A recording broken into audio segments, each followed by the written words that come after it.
గౌరవనీయులు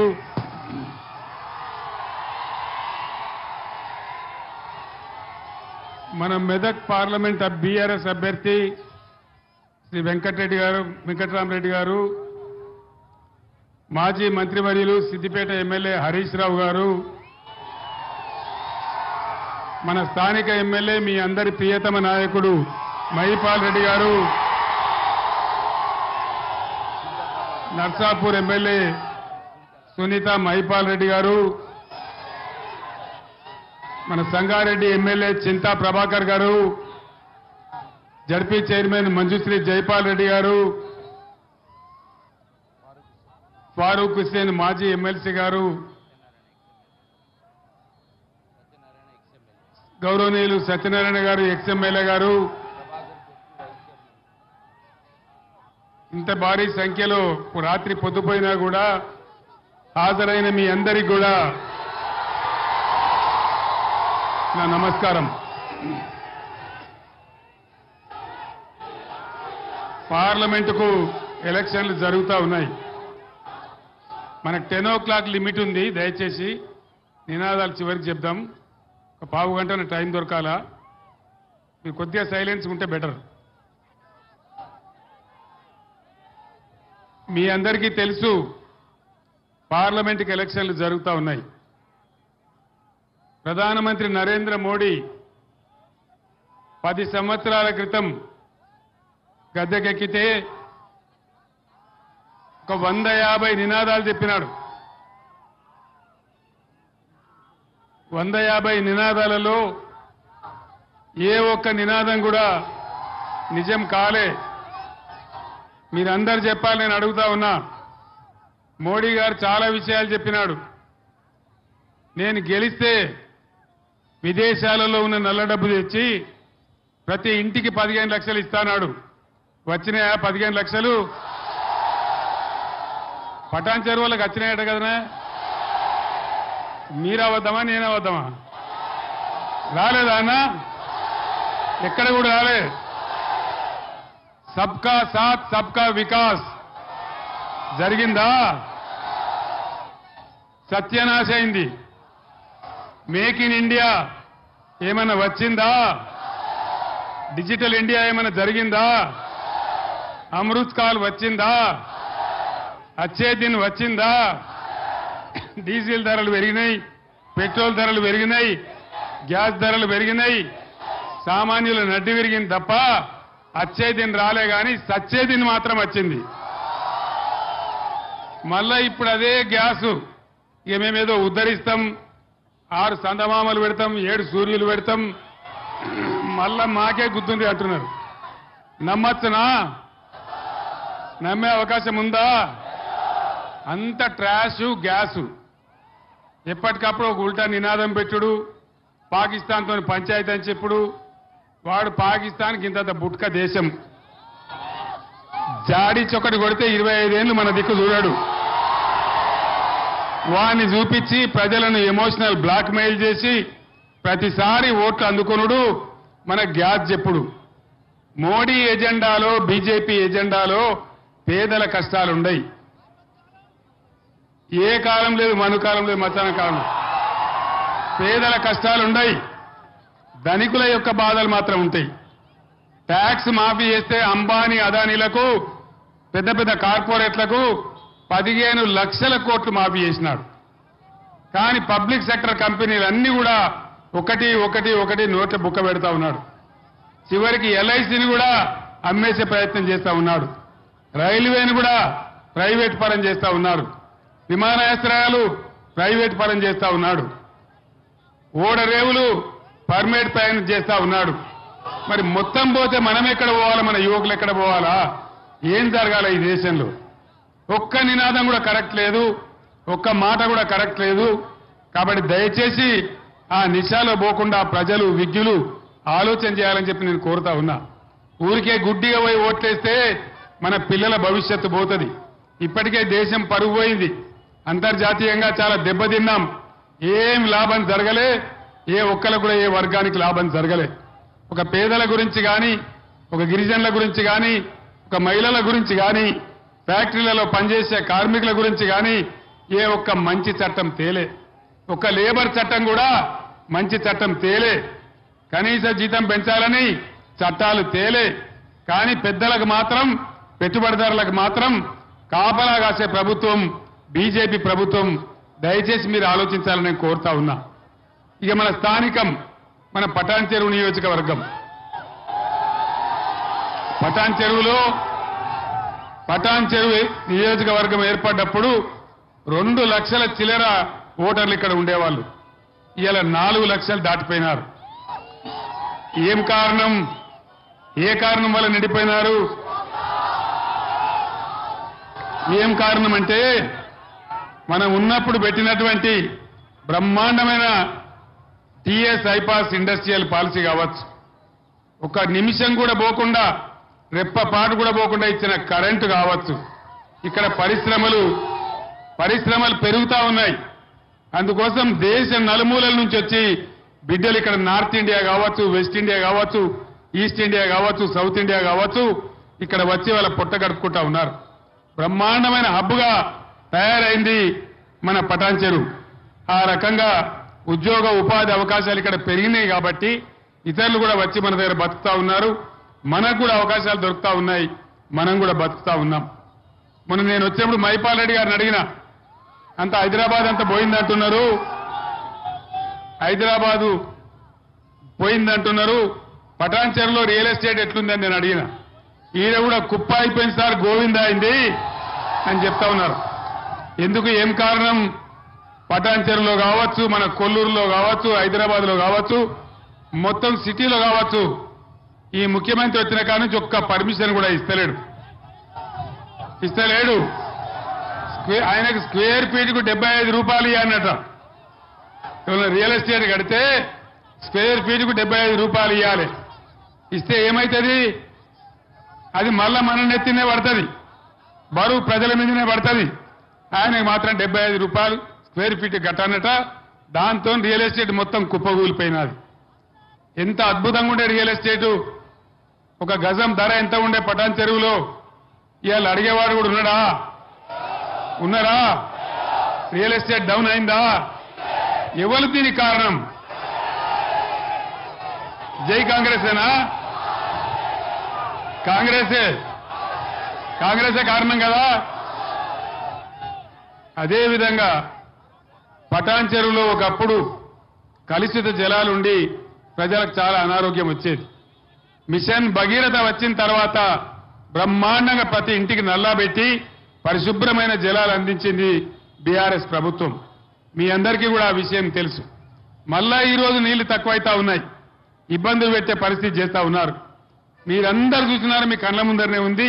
పక్కనే కొల్లూరులో ఇండియాలోనే ఎక్కడ లేని విధంగా బ్రహ్మాండంగా 16,500 ఇండ్లు, డబుల్ బెడ్రూమ్ ఇండ్లు కట్టి పేదలకు ఇచ్చిన విషయం మీకు తెలుసు.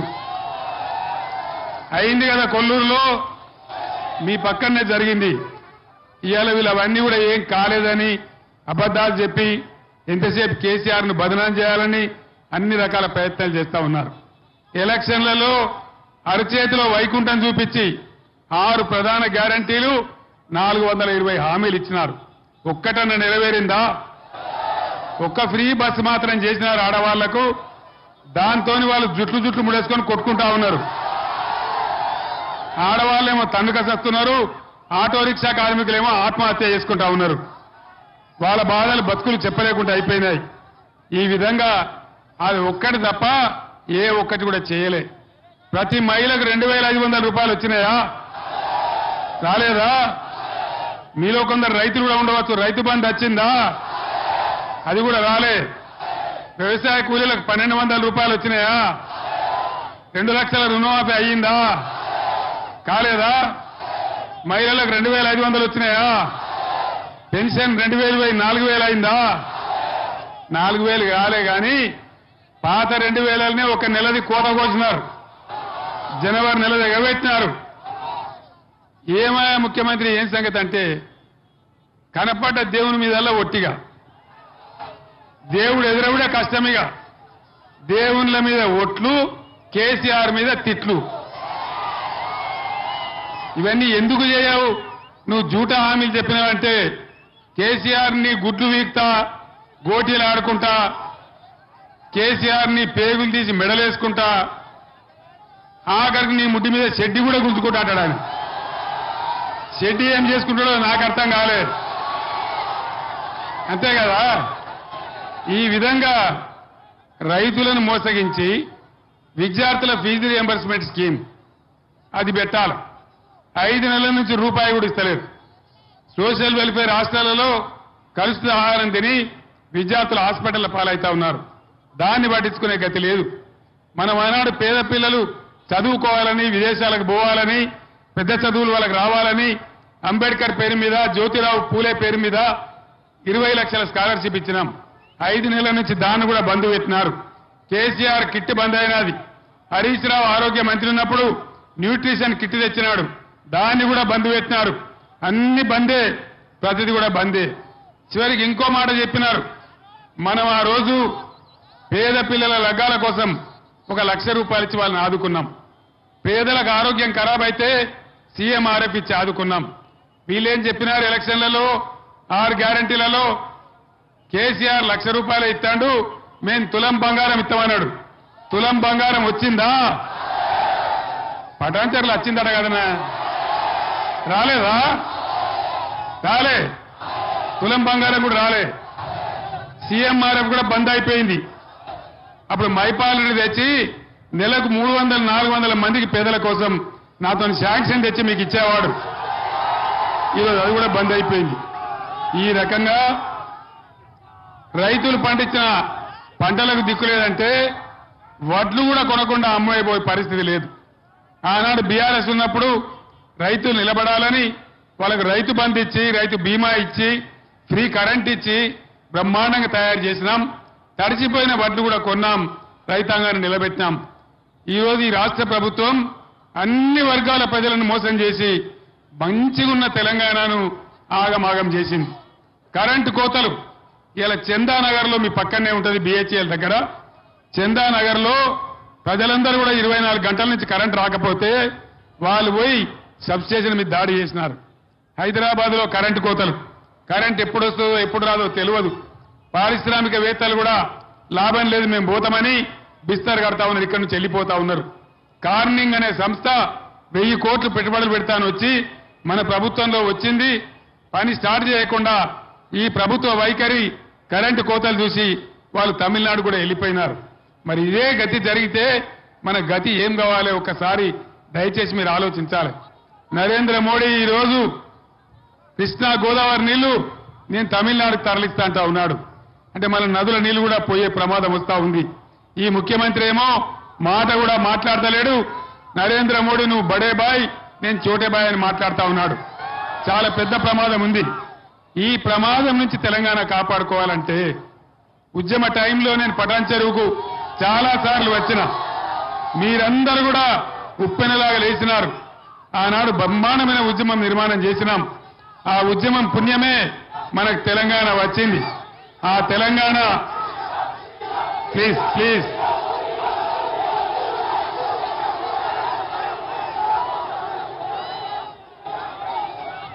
ఆనాడు తెచ్చుకున్న తెలంగాణ నేను నా ప్రాణాల మీద తెచ్చుకొని ఆమరణ దీక్ష పెట్టి చావు నోట్లో తలకాయ పెట్టి తెలంగాణ తెచ్చుకున్నాం. తెచ్చుకున్న తర్వాత కొద్దిగా తెల్లగై ఇప్పుడిప్పుడే బాగుపడుతున్నాం. ఈ టైంలోనే మరి దరిద్రం కాంగ్రెస్ వచ్చి మన నెత్తిన వాలింది. చాలా ఇబ్బందులు జరిగే పరిస్థితి ఉన్నది. నేను ఒక్కటే మాట మీ బిడ్డగా మీకు మనవి చేస్తా ఉన్నా, బాధ్యత గల వ్యక్తిగా ఒకటే మాట చెప్తా ఉన్నా. ఈరోజు గోదావరి కృష్ణా నీళ్లు మనకే దక్కాలన్నా, మళ్ళా మన పరిశ్రమలు మనకే ఉండాలన్నా, ఇక్కడ కండ్లద్దాలు తయారు చేసే కంపెనీ నిలబడి ఉండాలన్నా, ఇక్కడ రైల్వే కోచ్ ఫ్యాక్టరీ నిలబడి ఉండాలన్నా, అనేక ఫ్యాక్టరీలు ఇంకా మన పడంచెరుకు రావాలన్నా ఖచ్చితంగా ఇవాళ మెదక్ ఎంపీగా వెంకట్రామరెడ్డి గారు గెలవాలి. బీఆర్ఎస్ డజన్ పైబడి స్థానాలు బీఆర్ఎస్ గెలిస్తేనే పార్లమెంట్ లో మనం కీలక పాత్ర పోషించే అవసరం వస్తుంది. ఆ విధంగానైనా రాష్ట్రాన్ని కాపాడుకోవచ్చు. కాబట్టి దయచేసి మీరందరూ కూడా పనిచేయాలని కోరుతా ఉన్నా. నా ప్రాణం ఉన్నంత వరకు, దేవుడు ఇచ్చినటువంటి ప్రాణం ఉన్నంత వరకు తెలంగాణ కోసం నా ప్రాణమైన బలిపెడత గాని అన్యాయం మాత్రం జరగనివ్వను. మీరే నాకు అండదండ, మీరే నాకు ఇన్స్పిరేషన్, మీరే నాకు ఊపిరి. నేను ఒక్క మాట, నేను పెద్దవారిని చిన్న మాట మాట్లాడను, కానీ ఇక్కడ ఉండే పోలీసులకు నేను చెప్తా ఉన్నా, మీరు చాలా చాలా అతిగా ప్రవర్తిస్తా ఉన్నారు. పటాన్చెరు ప్రాంతంలో రేపు వచ్చేది మళ్ళా మా బీఆర్ఎస్ ప్రభుత్వమే.